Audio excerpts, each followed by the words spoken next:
I'm going to talk about how to plan and manage your time. Typically, when you look for books on time, it said time management. At least you can manage your time without any plan. So you're already off the wrong track the moment the title comes out, right? So how do you really plan your time? The most important thing is to ask, what is the most important thing to plan first?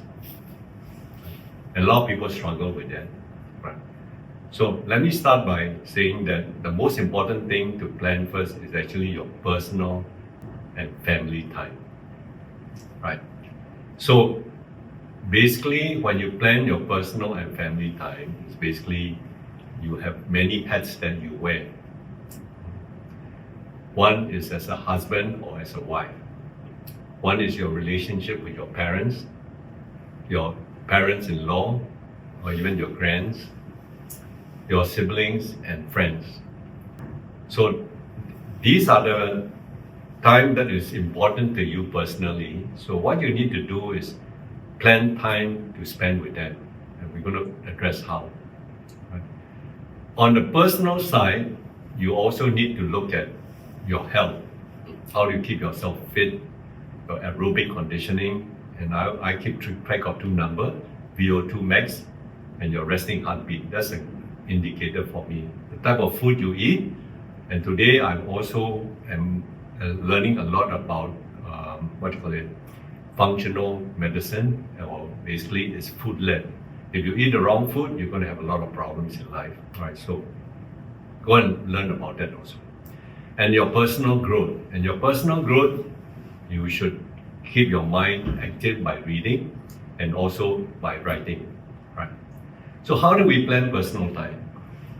So personal time starts with the whole year. You take your whole year and you look at the people that are close to you and plan. Let's say it's your birthday, you block the time. It's your wedding anniversary, you plan your time and what to do. And then all your friends, the key birthdays, etc. So you plan out throughout the year, right? And make a bit of commitment for that activity. And please understand this. Today, especially for flights and hotels, it's cheaper to book early, but you can't book too early because you must understand the dynamic pricing. There's a sweet spot that you have to book your tickets and your hotels. That is when it's the cheapest. Yeah. And then basically the first person to apply for leave normally in the company, you get the approval. If after your leave is approved and somebody else apply in the same department, chances are it won't be approved, right?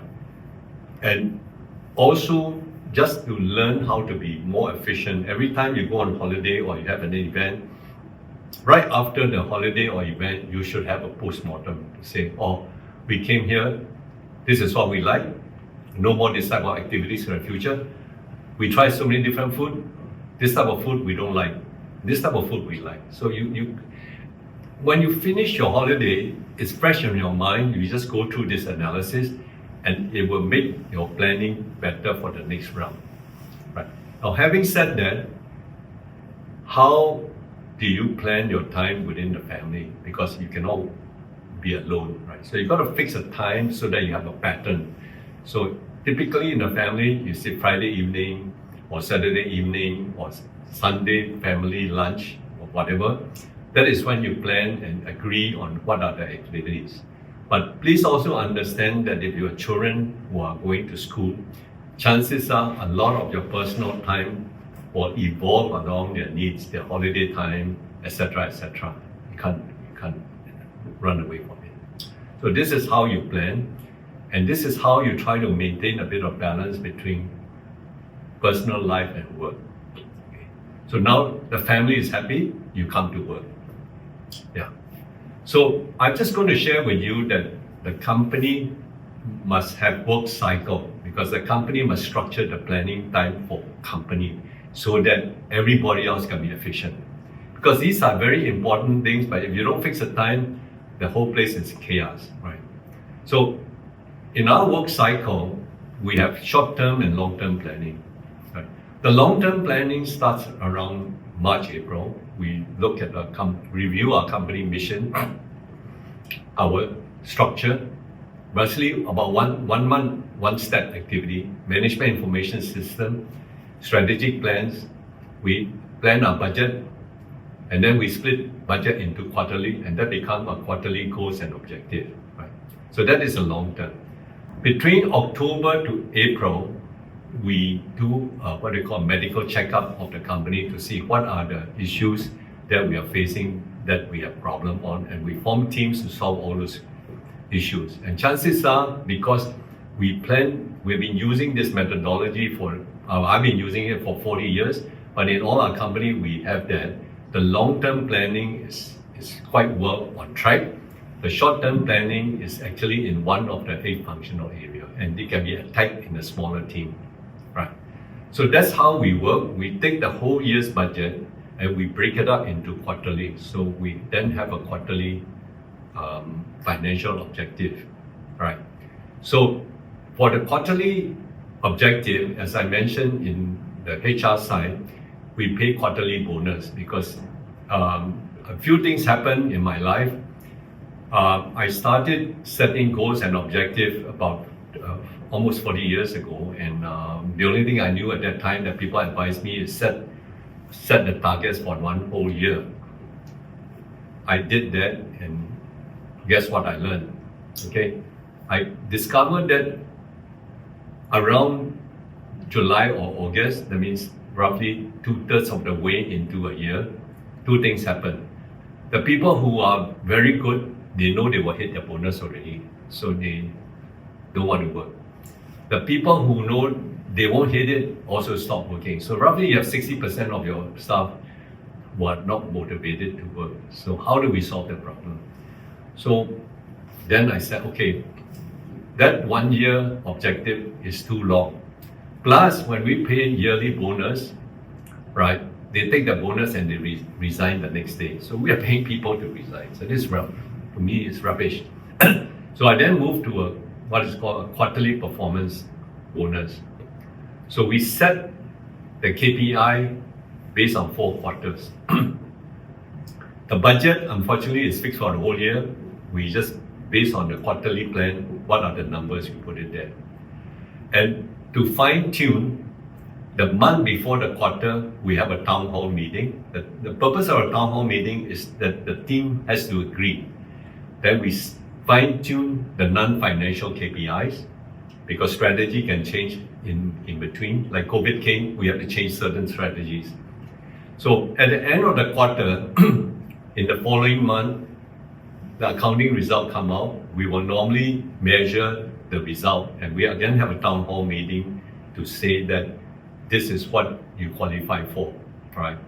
And the qualification, as I also mentioned earlier, is that they have a lot of this. If the person learn to be proactive and miss certain conditions, they have disqualified themselves from the bonus. So towards the end of the first period of the following quarter, we pay out a bonus. And these quarterly bonus are what I call performance bonus. As long as you work until the last day of that period, you will be given the bonus even if you resign from the company. So what I have learned is this: it's much easier to predict what's going to happen in 3 months. So the tendency of the strategies to be accurate or more precise is better, right? So why do we need to fix a time to plan a strategic decision? Yeah. They are very important and usually not urgent. And I will also share with you that I am working with some company. The CEO doesn't plan the time. So guess what happened? When the CEO keep changing the time, the immediate report, if the CEO turn the wheel once, they are turning the wheel 2 or 3 times. And then below them, the people are turning 5, 6 times. So it's chaos. Nobody can plan time. We're working with some big company just to fix a meeting take 6 discussion to fix a meeting. So can you imagine what happened to the problem solving? Yeah, right. So we have to be mindful that in order for everyone to be productive, all these planning time, which are very important, must be fixed. Yeah. Again, we have prioritization, which I repeat in the other presentation, which I just quickly repeat now. We have important, high and low important, and urgency, high and low. Basically, if it's high important and high urgent, you got to do it. If it is low important and low urgency, better not to do it. All right.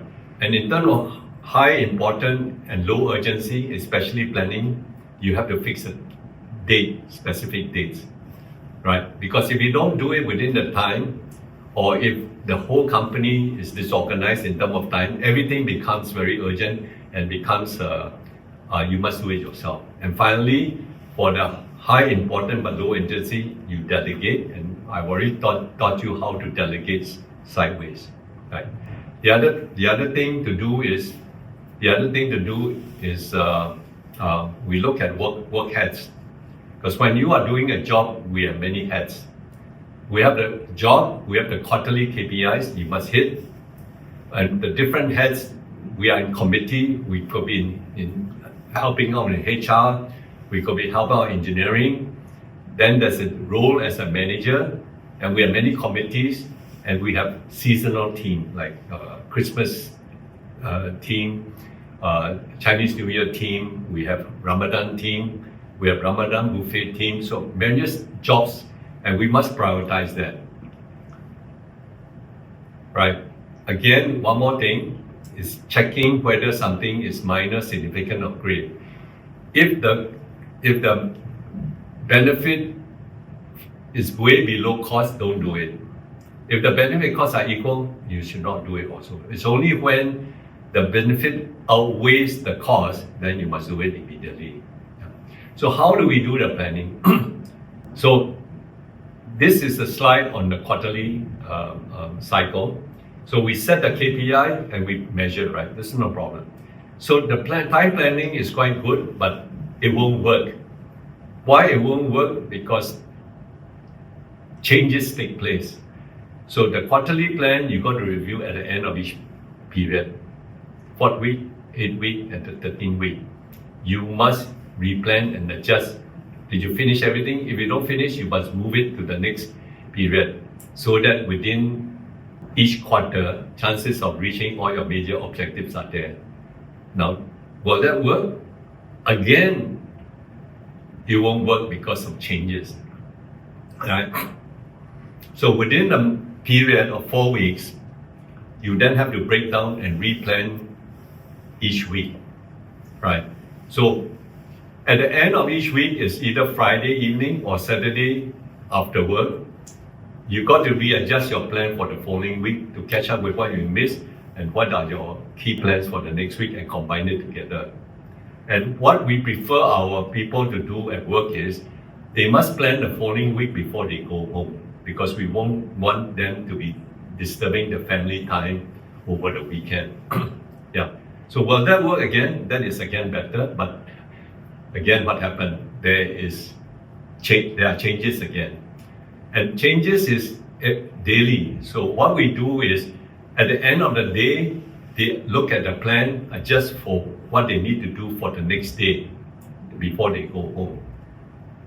That's again better, but again, you have another problem. So we have a morning briefing, and the morning briefing is to look at the problem overnight to say, was there any problem overnight that is urgent that we need to reprioritize?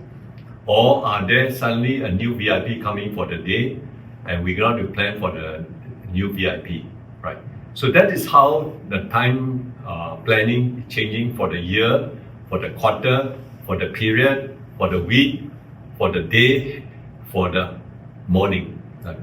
Then everything works fine, right?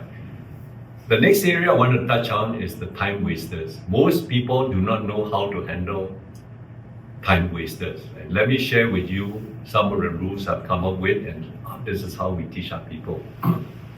So let's look at the first category of people, customers. customer are our reason for existence, so we should respond to them quite quickly. So when the customer get in touch with you, how long must you take to respond to that? Okay. So basically it's like this. In this day and age, with electronics in your laptop or your mobile phone, a message come in, there's an urgency to reply immediately. But you got to resist that because it will make you inefficient. So our rule in our company is this. Sales are our most important thing. So if a sales inquiry comes, our rule is the inquiry has to be responded within 24 hours. I mean by the next day. Actually, it's good enough. Because when we test our competitors, sometimes it's 3 to 5 days before they respond. So one day, second day response is more than good enough. Then we look at sales. We move the sales from quotation to close the sale. That means it's gone through the funnel, it's closing. At the closing, if you reply overnight, it's not good enough. So we have a rule of thumb that for closing purpose, you reply early in the morning when you start work, lunchtime, or before you go home, right? So 3 times in that day, you can catch them. But we also have a rule that says for closing purpose, is the customer call, we must answer in 1 hour, right? Because we want to close the sale. And the faster you can respond to the customer happier. So all our meetings in our company, we have a timekeeper, and he calls a toilet break every hour for 5 minutes. So 5 minutes, there's enough time to call the customer and urgent and reply, or even tell the customer, I'm in a meeting now, by noon, I will respond to your inquiry. It's good enough. So that is already for salespeople quite a bit. For other departments, it's not really as much of a pressure for customer. Then we have what is called difficult customers. We have many difficult customers and they give you a lot of trouble.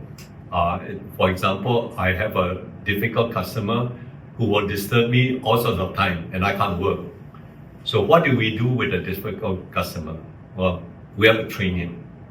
So for this particular difficult customer I'm talking about, I will not answer his phone call or his messages, right? I will wait until end of the day or when I'm free, then I say, I'm sorry I missed your call, but is there anything you want? Right? When I send a message, then I'll, over a period of time, firstly, I want to make the relationship honest. So roughly about every 7 or 8 call, I will call and I will answer the call and say, oh, you called me today because I happen to be free, right? But overall, I don't want him to be disturbed. And then especially if they disturb you in the middle of the night, right? So this way, they slowly learn that they can only call you certain time. And when you return your call, they are busy. So they also don't want to be disturbed. So you create a mutual working relationship, right? And then you know when to answer. But let me also share with you a little bit about customer personality.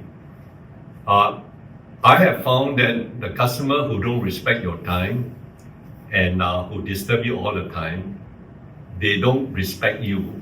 And you should really don't do business with them. So I'm going to share with you a few incidents that I had.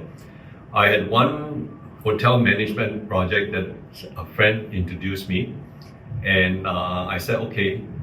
And it was a difficult project because the project was halfway under construction already.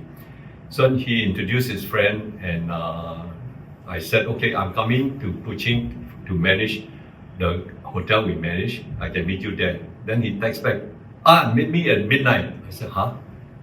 But for the first meeting, I said, I was blessed. I met him at midnight. And we talked for 1.5 hours. The next morning, I text my friend. I said, it looks like I don't think I can work with them. Our philosophy are different. So my friend said, never mind, Dennis, they will listen to me. So whatever you tell, we will get it done. Well, anyway, I did some design, and when they come to signing the management contract, he gave me all sorts of excuses not to sign, right? And the deal never go through. So I just walked out of the project and I already billed him for the work done. And I called my friend, look, I said, I'm not going to do the job anymore. I've already solved a lot of the problem for them in the design. I've built it, can you help me get paid? So at least my friend helped me get paid, but I gave up the job. Okay. The second group of people who will disturb you are your colleagues, right? So when your colleagues disturb you, you again have to protect your time.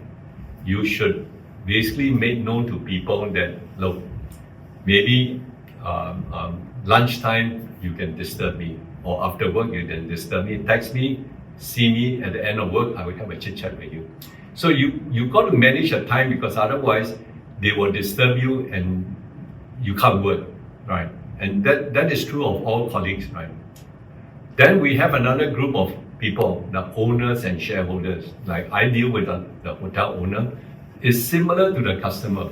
You have to manage them. You got to be flexible, but yet at the same time, if they are unreasonable, you got to coach them and try to get them to work within your time frame, right? And then we have suppliers. Now, I used to, in my first job, the supplier called and said, oh, Dennis, I happen to be in your neighborhood right now. Can I drop by? I just told him, no. I would love to see you, and I know what product you are selling. I want to see you, but you got to fix an appointment with me, and then I will see you. Because for a supplier, you are their customer, so customer come first, right? So that's how you keep the salespeople under check, especially cold calls. When people are cold calling, they are fishing, so you don't have to you don't have to bite on the hook. You schedule when you need to see them. And for me, cold calls are like that. If they send me some basic information, I have a preliminary glance and I say, oh, this is something interesting, and especially I'm evaluating technology, I would contact the person and say, can you send me a brochure? Let me read it first. If I'm interested and I agree to explore, I will definitely see you. And I always keep to my promise. And that's how, you let them come and see you and show you what they have. And finally, phone calls. All of us get a lot of cold calls, direct selling, whatever. And basically, you just have to answer the call, because if you don't answer, they will keep calling. So no point. So what I normally do is I answer the phone. Then let's say if it's an insurance sales, I would say, look, I have insurance already and I don't think I'll be interested in your product. Can you do me one more favor? Can you remove my name from the list? Because if they don't remove the name from the list, guess what? The person leave, another person take over, they will call you again. The next group of time wasters could be family or friends who are outside. In a way, family is easier because, like I said, because you can reply every toilet break, you can call your family or friend, but preferably your family is also that do not require you to answer the phone immediately, because they know where you work. So if there's a very medical emergency or somebody got in an accident, they will definitely call the office you are in or the hotel you are in and say, look, I need to talk to so-and-so because we just have an accident. So they know what to do. But friends can afford, if they are friends, they will understand that you're busy, and then you can, you can answer at that time. And the last group of category are the bosses. The bosses will interrupt you, right? And then they will keep changing the agreed time, especially last minute. So basically, I came up with what is called a rule of 5 minutes actually. So when I walk around the office area, I believe in management by walking around, especially for hotel, and I meet people, then I see a problem or I need to discuss a problem with the person. So I have to estimate that the problem can be solved within 5 minutes. Then I say, okay, I need 5 minutes of time, we solve the problem. If it's going to take more than that, I will say, let's fix a time when we can meet to discuss it in detail, right? So I practice that, and I make everyone practice in the company practice that, so that we have this rule of 5 that makes all of us very efficient, right? Okay, let's move on. Emails, text message, and mobile. So how fast do you need to respond? I've already touched on it earlier just now. Email and messages once a day or at your break is good enough. Extremely urgent or sales call, morning, lunch, and end of the day. Yeah. Right. And then do you have a policy? Does your company have a policy in terms of how to manage all these messages? We have. So our time is already as we discussed. Yeah. So difficult customer and phone and business, I already mentioned earlier. That is how we follow. Yeah. Right. Now let's come. I'm going to share with you how we plan our personal pie. This is my journey. TEP is the Everleigh Putrajaya. When this hotel first opened, because I also handle hotel management contract sales. And normally, when somebody contact me, I know I have a 3-day window. If I don't see him, I've lost the sale. So I want to be flexible that I can meet him within 3 days. So when this hotel, the Everleigh Putrajaya first opened, because it's my biggest hotel, I will spend Monday and Tuesday in the hotel. First, partly to make sure the team that we are putting in place are the right team. Then Wednesday and Thursday, basically I work from my home and available in the area called Petaling Jaya. And Friday is my optional day. You know, I do a lot of trainings on Friday because in Malaysia, Friday, because of the prayers for the Muslim, we seldom get disturbed, especially from government offices. So we do a lot of training Friday afternoon. So when I'm doing training, I'm in a hotel. If not, I could be somewhere else. But when I do that, you can see that I can respond to my customer within 3 days. Right. Now, what happens if you meet a customer who says, no, I insist on seeing you today? Well, normally what I will say is, okay, you're in Kuala Lumpur. Today is Monday. I'm sorry, I'm committed with meetings in my hotel in Putrajaya. But I'll tell you what I do.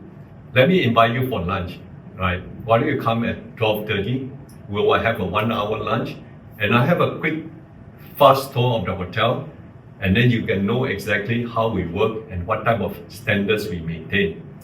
And typically, I can convince them to come. And when they come, I save travel time, right? So that is how, and the other thing I've learned is that, especially for CEO level, if I want to make a meeting, an appointment on the normal time, it's very difficult to meet them. But when I say, hey, let's meet for lunch, I buy you lunch, they are available. We have certain rules in a company to make us efficient. Once we agree on an appointment, we want in our company that it goes into our calendar within 3 minutes. Yeah, because we only follow our calendar on our mobile phone. Because if somebody call me in between and say, hey Dennis, are you free for a meeting? I just look at my calendar. If it's not on my calendar, I will make the appointment already. So it is very important it goes on our calendar within 3 minutes. That's how it makes us very efficient. And when you are making the other appointment with other people, you should send them a calendar invitation on the calendar, right? So what happened is that once it's on a calendar and it's on his calendar, and especially if he accepts, you know he already committed to meet you, you don't really need to send the person a reminder. But you can say it on that day, you can say, oh, see you later, that's okay. Yeah. It's because once they accept, you know for sure they are coming and it is definitely on the calendar, so they won't be giving you an excuse. Yeah. Now, this is fixing the appointment. I've learned something about venue to be more efficient also. The place you meet, you don't have to decide immediately, right? Unless you know you have other meeting in that area. So you keep your venue a bit more flexible until 2 or 3 days before that meeting. Then if you have other meeting, you fix all the meeting in the same area so you don't have travel time. Yeah, so that is how we become efficient. So with all these appointments and all, we don't have to worry and your mind is clear to do more important things. So finally, will it work? My experience is it still won't work. Why? Because you won't do it, right? So how do we inculcate that habit, right? So within our organization, we always have, especially the personnel people, they will form a group of people who just train. These people will meet weekly, then they plan their time and then they share what they learn from each other. And if you are from different departments, then you also understand. I'm from maintenance. I understand now why front office people, they are free on this time, they are not free on this time. So by sharing and helping each other, we all grew. Thank you. Have a good day.